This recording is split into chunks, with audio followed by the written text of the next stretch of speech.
انما التوبۃ علی اللہ، بے شک اللہ تعالیٰ نے اپنے اوپر لازمی کر لیا ہے کہ اس کی توبہ قبول کرے گا. کس کی؟ للذین یعملون السوء بجہالۃ، جو کوئی بے سمجھی میں گناہ کر بیٹھے. ثم یتوبون من قریب، اور پھر جلد ہی اللہ کی طرف پلٹ آئے. یہ نہیں ڈٹائی کے ساتھ کرتا چلا جا رہا ہے، جلد ہی اس کو احساس ہو جائے کہ مجھ سے غلطی ہو گئی. فَأُولَئِكَ يَتُوبُ اللَّهُ عَلَيْهِمْ، تو ایسے لوگ ہیں جن کی طرف اللہ بھی ان کی طرف توبہ فرمائے گا، رجوع کرے گا. دیکھیں یہ توبہ کا لفظ جب بندے کے لیے استعمال ہوگا تو بندے کا اپنے رب کی طرف رجوع کرنا، اور جب اللہ کے لیے استعمال ہوگا تو اللہ کا اپنے بندے کی طرف رجوع کرنا. کیونکہ اگر کوئی شخص اپنے رب کی طرف رجوع کر لے پھر اللہ تعالیٰ اپنے بندے کی طرف رجوع فرما لیتا ہے. یہ اس کی رحمت کا تقاضا ہے. وَكَتَبَ عَلَى نَفْسِهِ الرَّحْمَةِ، اللہ تعالیٰ نے اپنے اوپر یہ لازم کر لیا ہے کہ وہ رحم ہی فرمائے گا. وَكَانَ اللَّهُ عَلِيمًا حَكِيمًا، اور اللہ تعالیٰ سب کچھ جاننے والا اور بڑی حکمت والا ہے. تو میں نے پہلے بھی عرض کیا کہ جب کنکلوڈنگ آیات میں کنکلوڈنگ جو پورشن آتا ہے اللہ کی صفات کا، وہ بڑا انٹلیکچوئل پورشن ہوتا ہے. یہاں ہے کہ اللہ تعالیٰ جاننے والا اور حکمت والا ہے. وہ جانتا ہے کہ کس نے جان بوجھ کر گناہ کیا تھا اور کس نے جہالت میں کیا، اور وہ جانتا ہے کہ کون شخص واقع ہی اس کی طرف رجوع لا رہا ہے یا خالی استغفار کی تسبیح پھیر رہا ہے. اور حکیم بھی ہے، اس کی حکمت کا تقاضا یہ ہے کہ وہ انسانوں پر گرفت نہیں کرتا. اس نے اپنے اوپر ایسا رول کیا ہے، ورنہ وہ چاہے تو کوئی شخص حرام کی طرف نظر اٹھائے فوراً اس کی آنکھیں ضائع ہو جائیں، کوئی حرام کا لقمہ اپنے پیٹ میں ڈالنے لگے تو اس کا ہاتھ شل ہو جائے، پیٹ میں پہنچتے ہی جو ہے پیٹ میں آگ لگ جائے. ایسا نہیں ہوتا. یہ سارے مورل لاز دنیا کے اندر ایکٹیو نہیں ہے، لیکن آخرت میں یہ مورل لاز ایکٹیو ہو جائیں گے جس طرح دنیا کے اندر فزیکل لاز ایپلیکیبل ہیں. کوئی شخص انگارہ اپنی زبان پر رکھ لے زبان جل جائے گی، لیکن حرام کا مال زبان پہ رکھے زبان نہیں جلے گی. تو دنیا میں فزیکل لاز ایکٹیو ہیں، آگ جلاتی ہے لیکن حرام کا مال نہیں جلاتا. لیکن آخرت میں اخلاقی قوانین، جیسا کہ گزرا پیچھے کہ جو لوگ یتیموں کا مال کھاتے ہیں اپنے پیٹوں میں دوزخ کی آگ بھر رہے ہیں. یہاں تو نہیں آگ فیل ہو رہی، لیکن آخرت میں اللہ تعالیٰ اسی اخلاقی قانون کو ایکٹیو کر دے گا، اور وہی جو کھایا ہوا مال ہے وہ اس کے لیے سزا بن جائے گا، آگ بن جائے گا. وَلِعَوْذُ بِاللَّهِ تَعَالَى. تو اللہ تعالیٰ علم والا اور حکمت والا ہے. تو یہ تو آ گیا توبہ، اور اس کے بعد پھر اس کا سائملٹینیس کنٹراسٹ آ رہا ہے.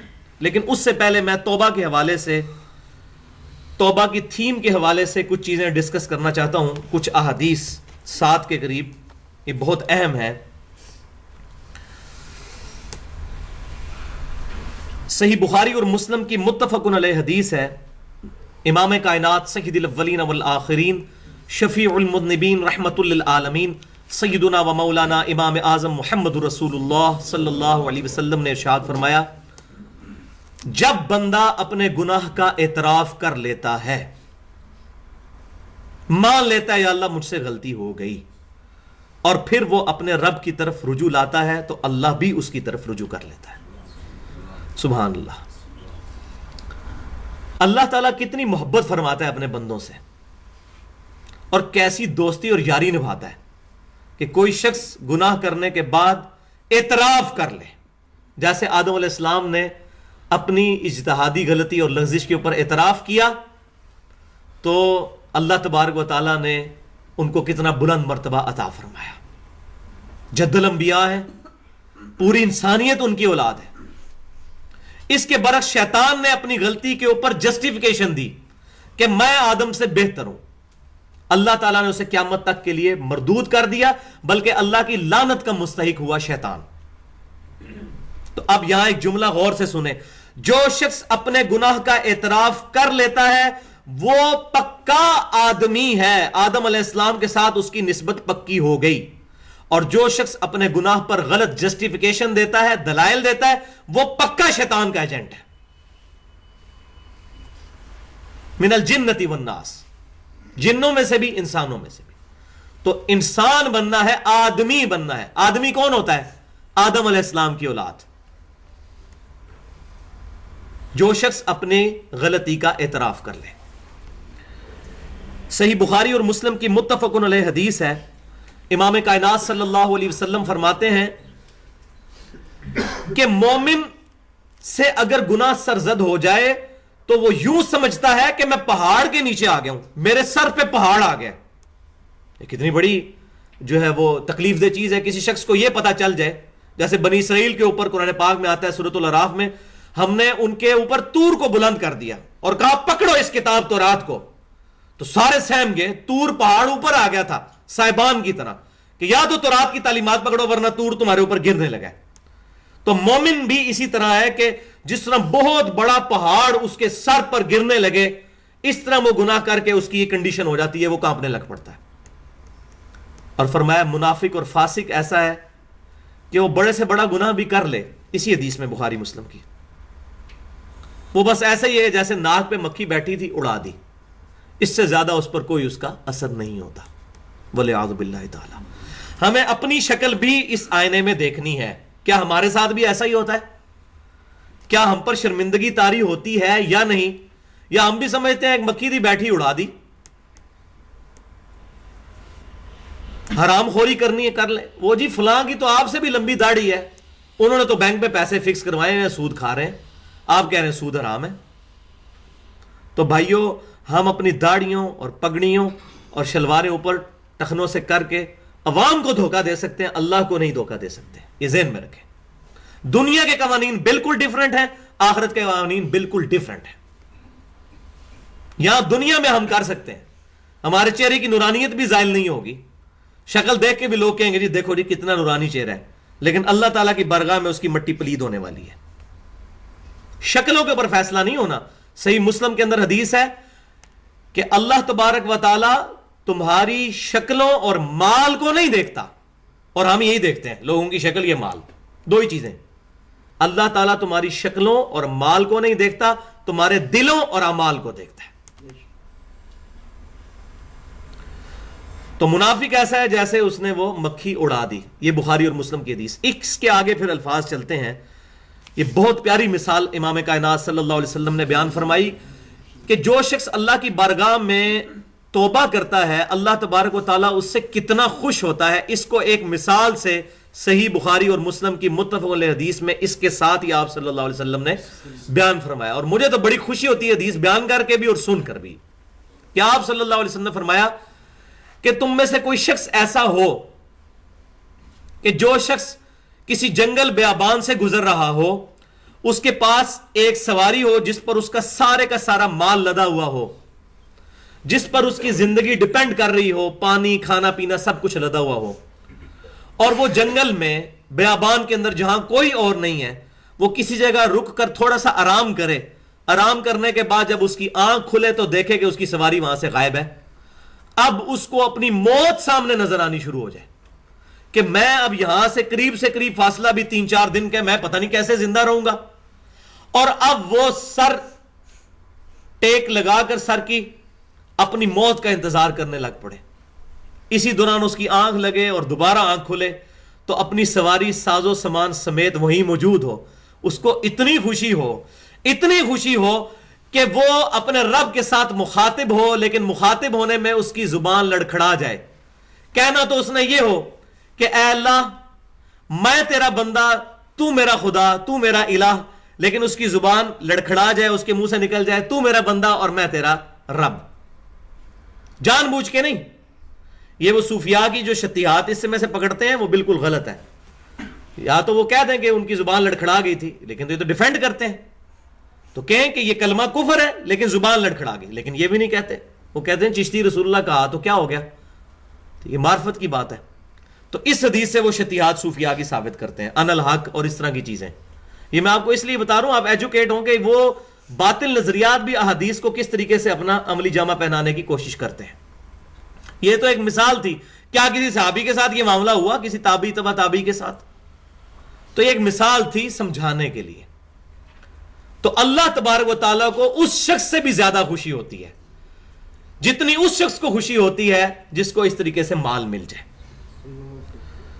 صحیح بخاری اور صحیح مسلم کی متفق علیہ حدیث ہے، امام کائنات صلی اللہ علیہ وسلم نے فرمایا کہ اللہ تعالیٰ کے پاس اس کے عرش پر ایک ایسی کتاب ہے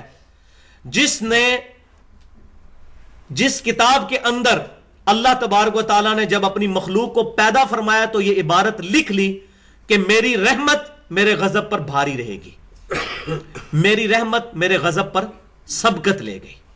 اور یہ بڑی خوشی کی بات ہے. رحمت اور غضب برابر ہوتا تب بھی بڑا ہمارے لیے خطرہ تھا. عدل کریں تے تھر تھر کمن اونچیاں شانہ والے، فضل کریں تے بخشے جاون میں ورگے منہ کالے. یہ بڑی زبردست انہوں نے جو ہے وہ ٹرانسلیشن کی ہے اس چیز کی. باقی جو ان کی تعلیمات ہیں ان کے ساتھ ہم ایگری نہیں کرتے، اچھی بات جو بھی کہے وہ اچھی ہے. تو اللہ تبارک و تعالیٰ اگر عدل پر آ جائے تو کوئی شخص نہ بچے. یہ قرآن پاک میں مضمون 2-3 دفعہ ایڈریس ہوا ہے کہ اگر اللہ تبارک و تعالیٰ تمہاری غلطیوں پر تمہیں پکڑنا شروع کر دے، سورہ فاطر کا آخری رکوع پڑھ کے دیکھ لیں، تو زمین پر کوئی چلنے پھرنے والا باقی نہ رہے اگر غلطیوں پہ پکڑنا شروع کر دے. تو یہ اللہ تعالیٰ کی رحمت ہے جو اس کے غضب پر سبقت لے گئی. اور اللہ تعالیٰ نے اپنے عرش پر اپنے پاس جو کتاب ہے اس میں یہ عبارت لکھ لی ہوئی ہے.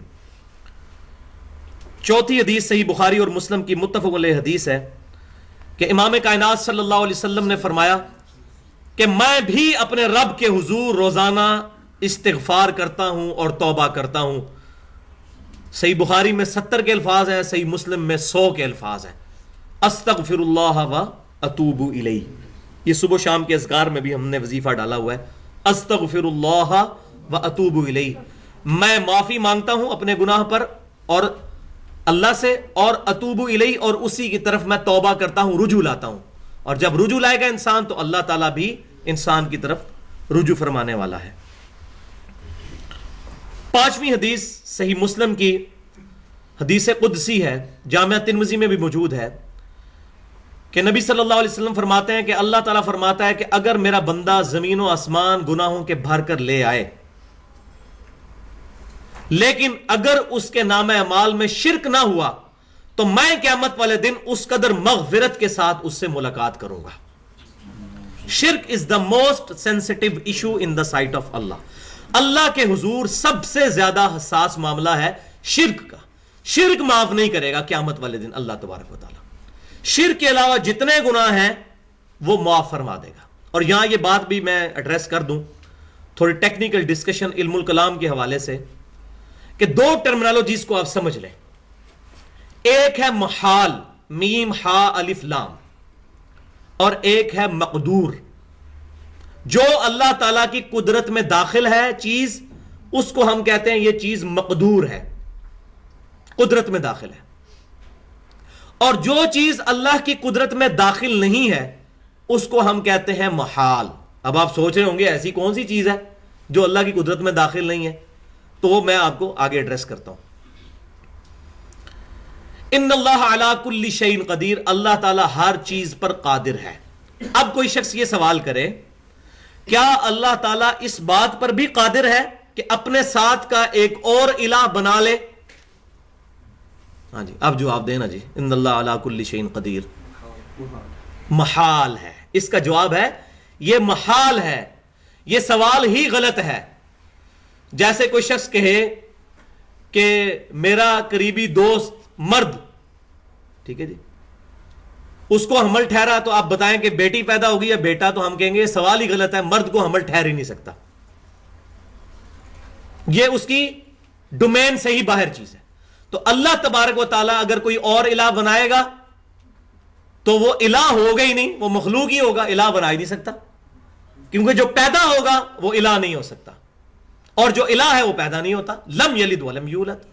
تو اس کے لیے علم الکلام میں ٹرمنالوجی استعمال ہوتی ہے محال.